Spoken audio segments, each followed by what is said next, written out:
So it's a privilege to be here, and of course, grateful to Jason for inviting me, and also for the friendship that we have created over the years. And of course, also being honored to be here on behalf of the Baszucki family and the research being done because of, and thanks to that, to their contributions.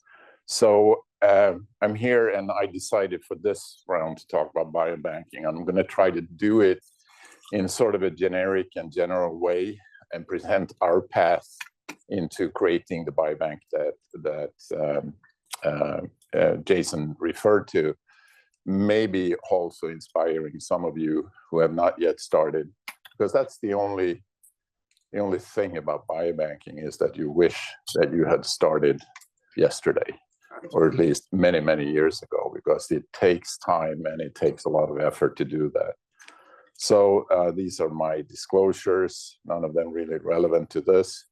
This is not a disclosure, it's just to say that we met a year ago in Stockholm when Jason was presenting, or actually he did several presentations, but also he acted as opponent in one of our PhD dissertations, Marko Bogdanovic, who is now a fellow in our group. So thanks to that and for the friendship that created. But why should we biobank? Why should we be doing that? Especially in vascular surgery, it's pretty obvious. I mean, that's a specialty that over the past 20, 30 years have gone through a tremendous change in practice, where we're leaving the open repair of our patients more and more, and we're going into the endovascular procedures where we're not faced with the disease in the same way as we used to.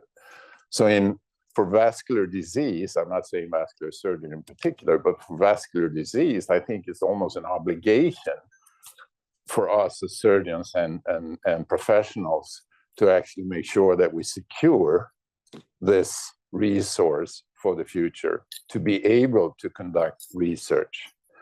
And why is that so important? Well, a lot of research, especially in vascular disease, has started with hypotheses built from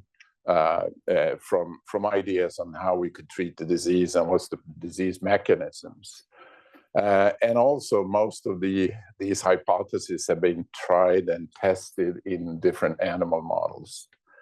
There's a special occasion, and I think you all follow that, or maybe you used to follow that is the development of intimal hyperplasia and restenosis after percutaneous interventions. For many, many years, we were using a rat model to mimic that process. And that rat model generated a number, more than 100 different potential targets that we could target to treat human disease, and none of them worked. So obviously, our models and our experimental models are insufficient to actually provide the data we need. And also this paper from the Utrecht group, where they compared human disease, in this case human atherosclerosis, with that of genetically altered mice that develops atherosclerosis, they concluded that it really doesn't replicate very well the disease. So we have other reasons to look into this and look at the facts why we sort of need to look back into human disease. Now, this is a paper actually from Nature, from a drug company. It happens to be a Swedish drug company, but I think it could be any one of them. Where let's see,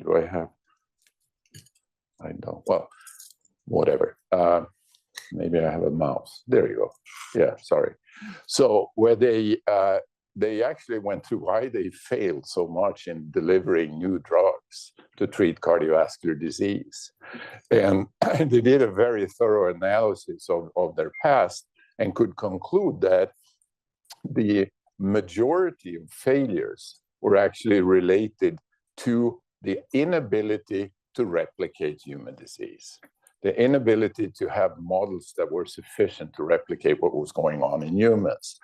And that sort of led them to the idea that, we probably need to work more with the data we get from humans. This particular company, they actually moved into using GWAS studies, which was also unsuccessful, I have to say, but either way, that was what they tried to do. So I think we have to go back to the concept that we start with the patient, we use the patient, and that leads us to new insights in human disease. And from there on, we move on and do our research that we can take back to the patients. So, and biobanking is a good way to do that. This is actually cropped off the internet, where you can see sort of how you build up a structure, a principal structure for biobanking, using whatever biomaterial you can get from patients in different forms. You need to build an infrastructure for taking care of analyzing this tissue with different sort of analytical methods. I'm going to come back to that. And then you sort of decide, what's the purpose of all this? Why am I going to do this?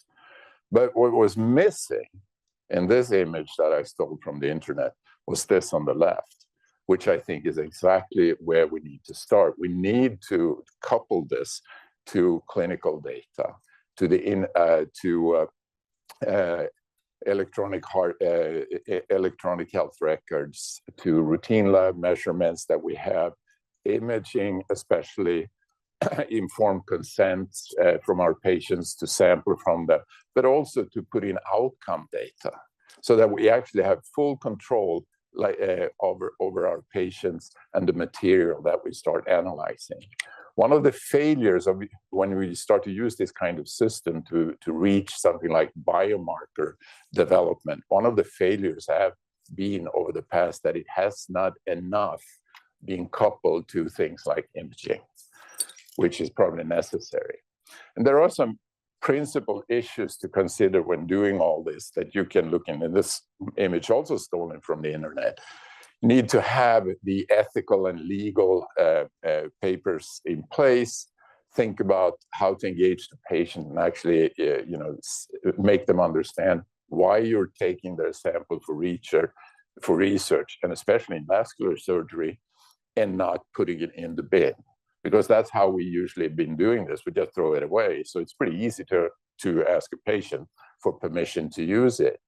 And then, how do we catalog? How do we monitor the assembly of our things? But one of the most important things is funding.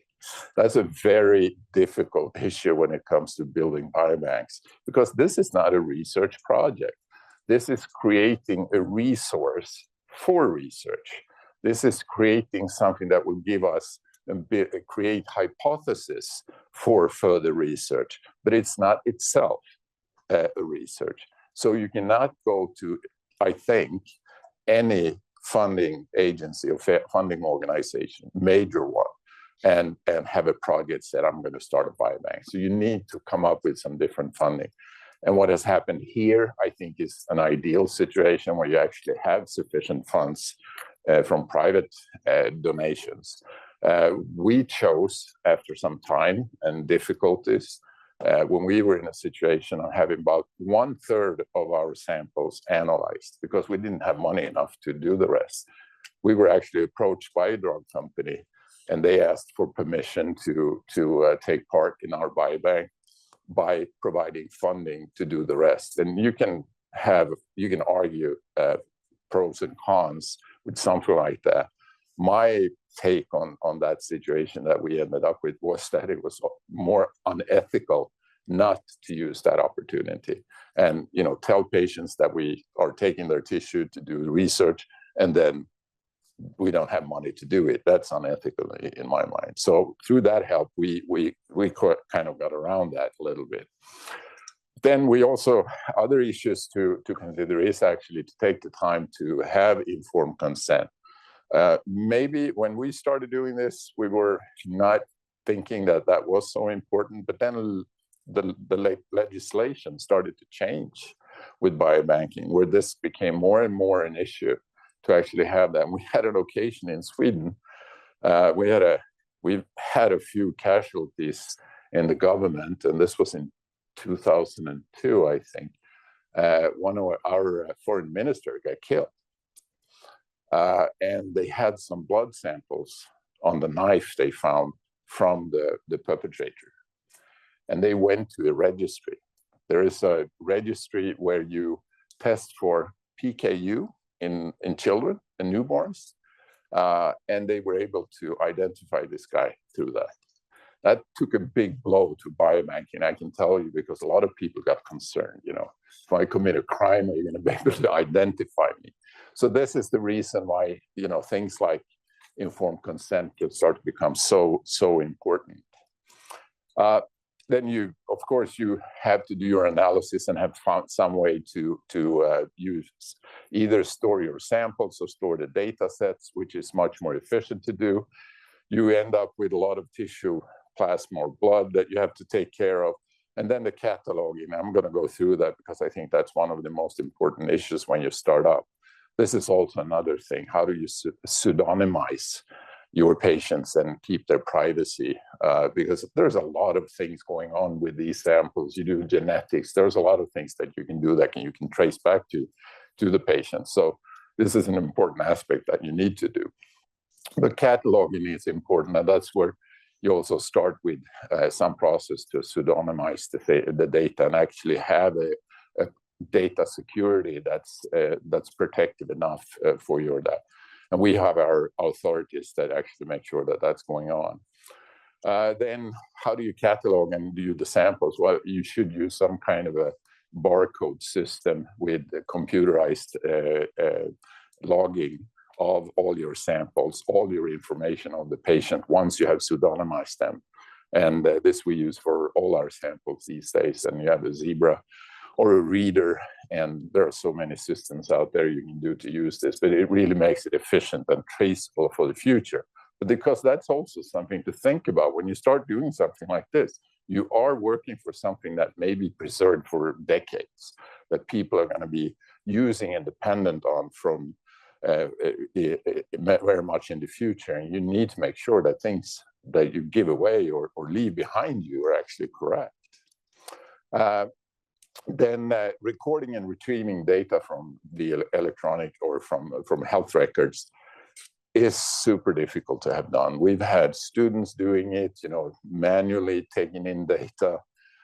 And what that has ended up with is that our bioinformaticians that start to process this data go crazy.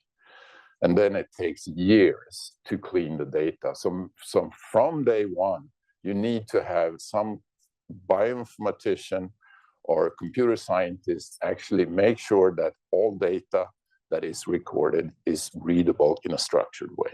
It needs to be harmonized. It needs to be zeros and ones, nothing else. And this is something that us and people like surgeons and myself as a researcher had no idea about. But it took us a setback of a couple of years to clean that up. But we can also do something else, and this is kind of a shortcut that we've started to use. We have national registries. Let's see if we can, our Swedish vascular registry, where we log all patient procedures. And since our patient biobanking is built on procedures, we decided to download the registry data yearly.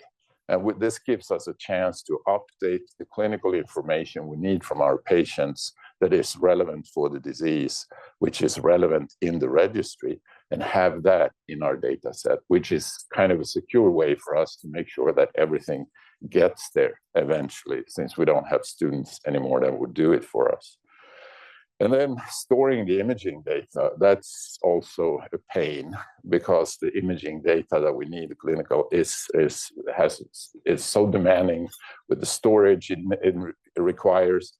So if you can come up with method to digitize and put numbers into your data, so you have image analysis, for example, AI will be the perfect way to do that in the future, then it probably is more useful. And of course, you also need to keep track of your informed consents one way or the other, because when you are being audited, this may come back at you.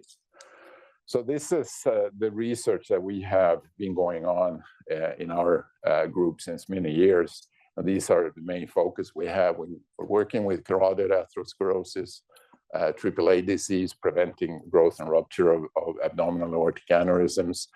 We've been working a lot with in-stent stenosis and prevention of that using different animal models. We have a lot of interest, of course, in lower extremity, PAD, but also bleeding complications, etc. And some of these have been utilized and the backbone for biobanks like the carotid disease, which we have sort of built the pipeline from, but now we have also biobanks for AAAs, PAD, and some of the animal models. So basically taking care of samples, doing the analysis, that yields something that we can call a hypothesis or something like that. And then we have also an experimental lab where we can explore some of the findings. Then everything is sort of meant to lead to some kind of a clinical implementation in the future. And BIKE, which is called, was founded in 2002. And this kind of tells you a little bit what a story and how long this has been going on for us. It was started by a famous researcher, Göran Hansson. He initiated this and came to us as vascular surgeons. He is writing on the second BIKE right there. Very famous in the field of atherosclerosis internationally. And he thought that by getting human samples, he could start to work on finding out what leads to the disease in humans. Well, it took us a while to understand that that was probably not possible because this is end-stage disease. And actually, I think most of us working with biobanking have to realize that at the time when we take out something from our patients, it's pretty late, it's old. So we're looking at end-stage disease, and we have to convince him that what you're going to have to look for is actually the instability that leads to symptoms in these kind of patients. The carotid instability and stroke as sort of the main idea to look for. And sorry, I need to go back there. That also took us to the idea of, well, what kind of normal control are we going to get? And, you know, the ideal normal control actually for these kind of lesions do not exist. You cannot get normal intima to compare with the diseased intima that the carotid disease means. So this is a big problem, of course, and maybe in many, many cases, but it's very important when you start to actually start to think about what am I going to compare this to? For us, it was pretty simple. We ended up then realizing that what we would do is actually to look at the plaques we took out from patients that has caused symptoms against those that had not caused symptoms yet. So we compared the asymptomatic and the symptomatic patients to each other. Another problem that we have faced over the years has been the sort of constant change in what's state of the art when it comes to these kind of molecular methods, and especially going from single omics analysis to what we now do, multi-omics, when you put everything together. And this means that you have to have some kind of preparedness to be flexible and actually adopt your sampling and analytical methods to whatever is now the thing, that state of the art that works. And we've been able to do that, but it kind of takes a toll to do it. Things to consider, well, these are some of the ideas that we were facing. And when you start to look at all these diseases, it's pretty obvious that we can stratify our patients and compare, as I said, symptomatic against asymptomatic patients. For AAA disease, I'm not sure to begin with. I have to discuss this with what would be the obvious stratification of these patients. Think about that. It's not that easy to say, okay, let's take maybe large aneurysms against small aneurysms. I don't know. I mean, you have to do that, but you have to think about that. We have some members of the group that are starting up collecting biomaterial from lower extremity disease. And I'm just asking them, what kind of tissue you're going to take? And how are you going to stratify the patients? It's a very difficult question to answer. You need to think about these things before you start. What is it going, what kind of population are you going to have?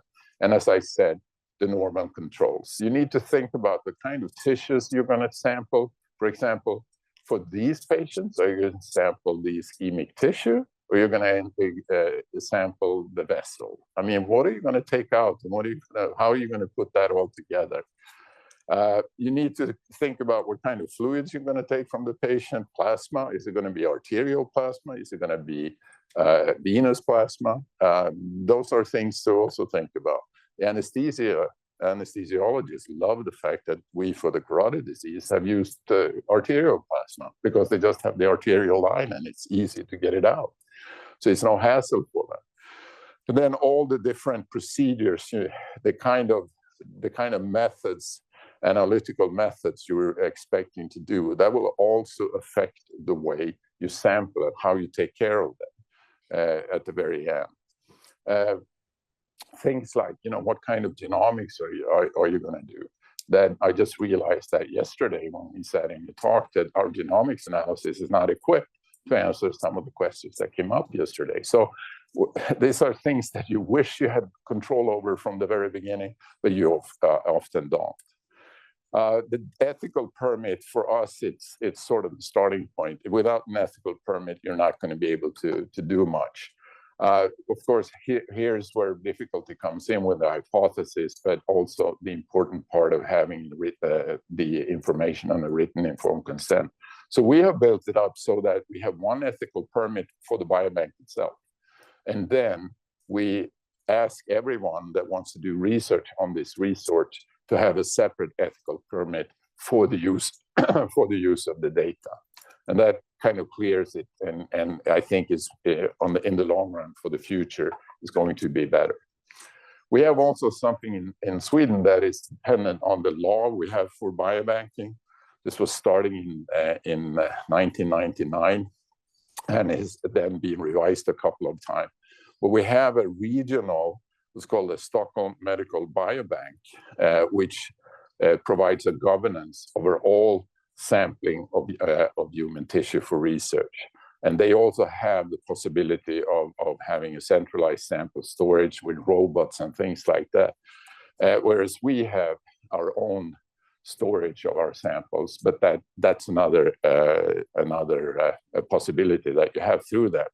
But they also sign a contract with us as the healthcare organization, providing the access to the patient samples. And, there's a lot of questions we have to ask, and especially related to security and sensitive data and how to safeguard that. And of course, at least in Europe, we're very, very dependent on being compatible with GDPR. And sometimes we even need lawyers to help us out to understand this. But this is sort of the formal things that is required for us. Then I think the next step, and one of the most important things, is actually to create a workflow that works for you, where you engage the clinic with nursing staff and coordinators, the electronic health records, the sampling in the OR, because that's where it's all going to happen. And this is very particular when you think about the kind of analysis you want to do. You don't want things mess up. And what you need to do is you need to train your surgeons and the OR staff to the extent that as they do with me, they call me and ask me, where's the box? What do you mean, where's the box? Where's the box for the samples? Because they are so trained to take care of samples in our OR that if they have a patient they know beforehand is actually suitable for this, they will go crazy if they don't have the box. It's like one of their procedures they need to stick to. And then someone in the lab, not me, will take care of the samples and actually start the preparation. Plasma needs to be prepared immediately. I mean, we also do our RNA isolation and DNA isolation as quickly as we can. And these are instrumental people, Mette and Malin in my lab, that have been working up these procedures. And then we have storage of the data like this. But implement the routines for the sampling, but also how to retrieve the clinical data and record it. Have simple sampling instructions. And it's not that surgeons need simple instructions. I think surgeons need something that doesn't interfere too much with their work. And getting out a sample and having that for something that may not be the main focus for this particular individual, it needs to be simple. You cannot be there and create obstructions for their work. And somehow you need to have them engaged enough to understand that this is important and acknowledge their work when you get a chance to do that. And test the pipeline with some kind of pilot runs to make sure that it works. So have your ambassadors, that's what I mean. I think we have been able to keep this pretty simple and straightforward, how to take care of the lesion. I'll show you a little bit more. So sampling, I'll just give you an example why I think it's so important that we as surgeons get engaged in these kind of things. And this is an idea I got from our biobank sampling for carotid disease. And we were thinking how to analyze and analyze plasma for biomarkers that would be significant associated with unstable disease. So we decided to, or had the hypothesis that biomarkers may leak out into the plasma from the plaque.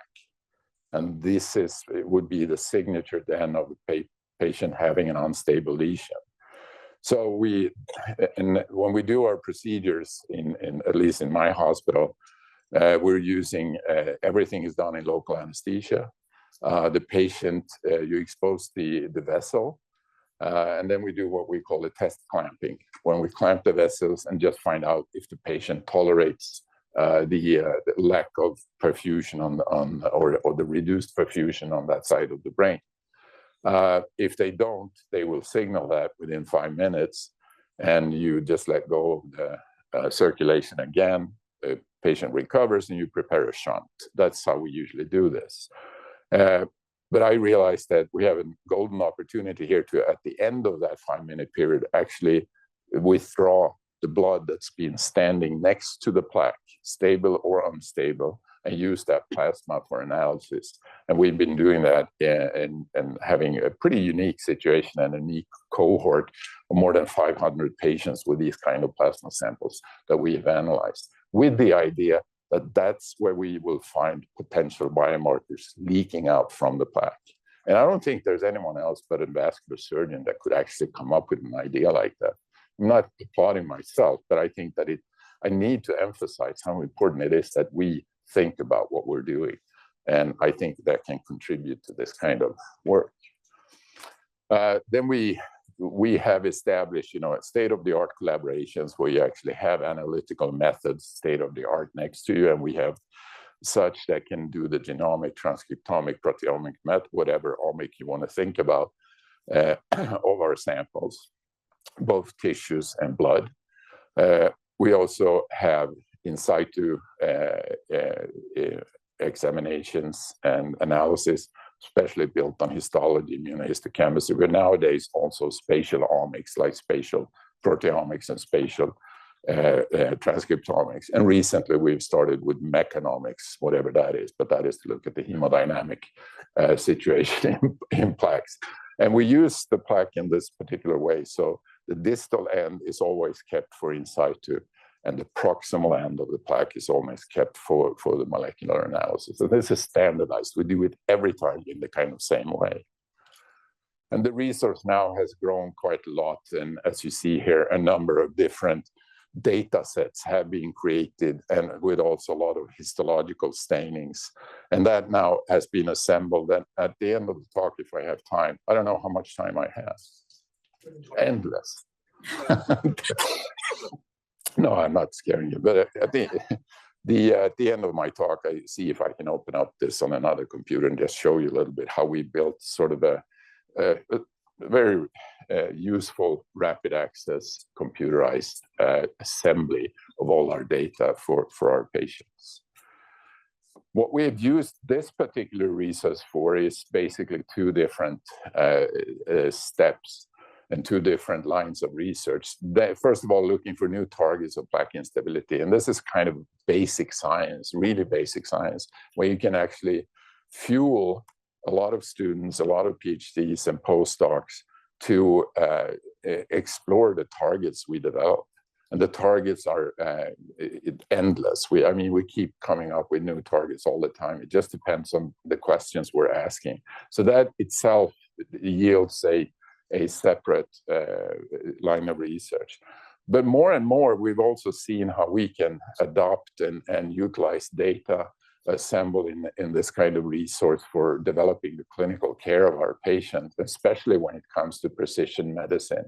I talked about that a little yesterday, but basically making use of the resource to identify biomarkers for identifying high-risk individuals and imaging biomarkers for identifying high-risk lesions. And that, I think, may have an impact in the future. At least that's my hope and belief.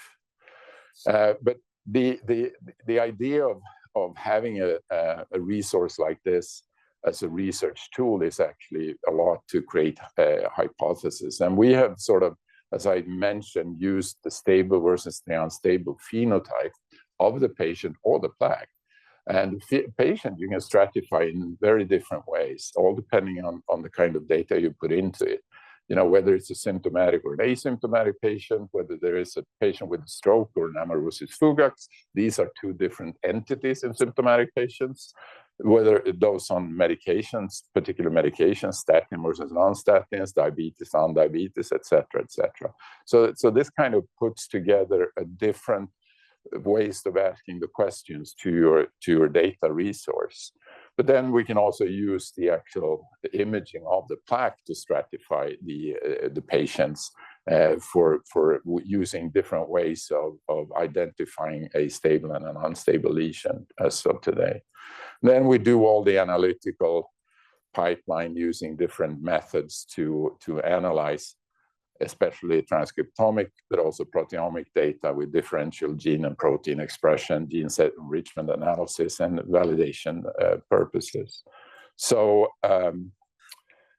whatever comes out of something like this will be possible the identification of a very significant gene or protein being upregulated.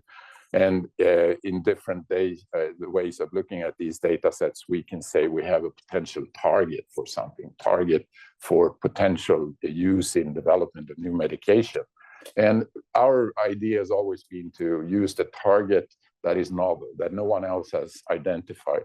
That creates a huge problem, because if you go into the literature then and start to look for research being done on this target, you're going to end up with finding 3 or 4 or 5 papers published all together. And then, you know, how do I find out what this target is actually doing? So we need to do a lot of things like correlating this to identify which cells in the tissue that it comes from, using single-cell RNA sequencing data, immunohistochemistry, spatial expression patterns, et cetera, et cetera. And then from this, I think we can have an hypothesis on, you know, what is this target doing in the disease, since it seems to be so prevalent in this particular condition of the disease. Then we use that to explore further.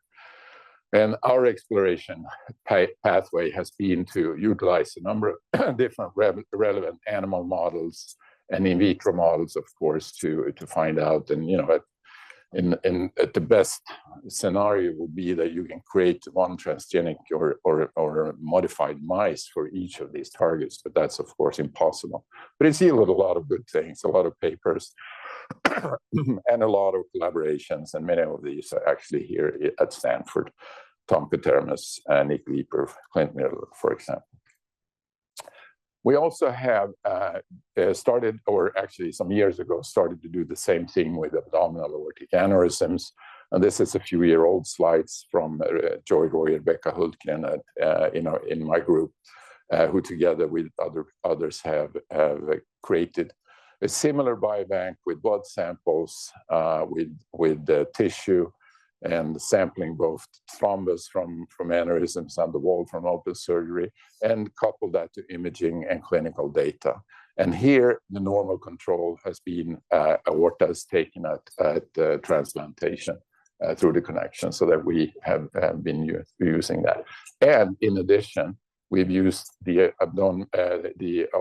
aneurysm screening populations and used blood samples from that screening populations as normal controls for those that haven't had an aneurysm at screening. And this is all put together and used by these individuals in a successful way, and they've also a number of collaborations. We have also taken the same idea into our animal research, and this is a biobank that we created now almost 10 years ago called Birka. Birka happens to be one of the Viking cities, the capital Viking city in Sweden called Birka, but here it stands for Biobank of Rat Carotid Artery Injury. was done by Anton, who sacrificed more than 200 rats. He did the intimal hyperplasia model with the balloon injury of the carotid, and we sampled them in different time intervals, and and then save all that data in a repository with analysis and gene expression and protein expression and tissue analysis. And this altogether has meant that we have not used one rat in 10 years to do these kind of experiments, because we all have the data there in the computer. It's just to take it out, and it works quite well. Extremely useful and time-saving, and saved the lives of many rats, I would say. But I used to work with Alec Luz in Seattle, and we were doing these kind of models almost on a daily basis. And now you can say, okay, we don't need to do them anymore. And this is how we can combine these resources. So let's say that we have in our biobank discovered an upregulated gene in symptomatic versus asymptomatic patients. This is the molecular target. And we have analyzed and done correlation analysis against cell markers being expressed, coming up with the target being most likely a smooth muscle cell marker. This is probably a gene related to smooth muscle cell activity. We validate that with immunohistochemistry, make sure that the localization actually is represented in that cell type. Next step then is to see, what kind of function does it do? And then we can take the same gene, analyze it, look into the data set we have from our rat model, because the rat model is so much dependent on the activation, migration, proliferation of smooth muscle cells. So we can basically say that by applying and looking at this gene, how it behaves after injury, how it comes up, and at what time point that is, we can start to speculate and actually identify a potential role for it, which is especially relevant and important if it's a gene that no one else has been looking at before. So that's sort of how we can combine these resources. But we can also save resources in other ways. This is just an example where we have utilized the fact that smooth muscle cells can transdifferentiate in many different ways, depending on the kind of condition you expose them to. And we've done this in large scale with 750 samples and just saved everything in RNA sequencing and protein data that we now can sort of reuse whenever we need to find out, to what extent it's relevant. So I think this is a way of applying the idea of biobanking in a different kind of way. I'm approaching the end, and I'm going to show, I think I'm going to have time to just give a quick glimpse into this kind of resource, but finalize by saying that this has been extremely successful for us. This is just some statistics of our publications and PhDs that have sort of come through as a result of having this resource. But more importantly, I think it's created a lot of different opportunities globally. And this is actually a list of different institutions that we have collaborated with, different labs that we have collaborated with through this resource over the years. And it's a kind of a worldwide network these days. And what's close to my heart is, the fact that we also are approaching ideas where we can implement some of this for the care of our patients. So now, we can switch over now. Oh, ready to go. So this is the portal. It's exemplified by a bike. We can go in. Cohort here and cohort subsetting is telling me, what, and giving me choices what to look for. What are patients, symptomatic or asymptomatic ones? It also gives us a glimpse of the different stratification we can do depending on the kind of gender we have, age group, smoking, diabetes, how the degree of stenosis. This is something that vascular surgeons think is important, whether they are on statin use or not. And then we can also look into and find out, what kind of data would I like to look into. As you see, there's a pretty long list of RNA sequencing from plasma, that is actually from white blood cells, from the plaque, proteomics, metabolomics, genetics, histology, et cetera, et cetera. So that can give us, so let's, for example, if we would look for histology, it will tell me how many patients I have that I can analyze, and there are almost 700 of those. We can then also look at the selected features of these, and you can see that you can get a pretty good list of the identification of the patient and the demographics that they represent. And we have also started to upload our plaques so that you can actually look at the histology, and that gives you an idea on how to move forward. So if any one of you has an idea of a gene you would like to look at, whether it's expressed in human atherosclerosis or not, just come on by and we can look it up. I got it all right here. Okay, with that, I'd like to conclude. Can we have the last pic back? Either way, thank you so much for the time and for you being here early in the morning and giving me the pleasure of giving this presentation. Hopefully.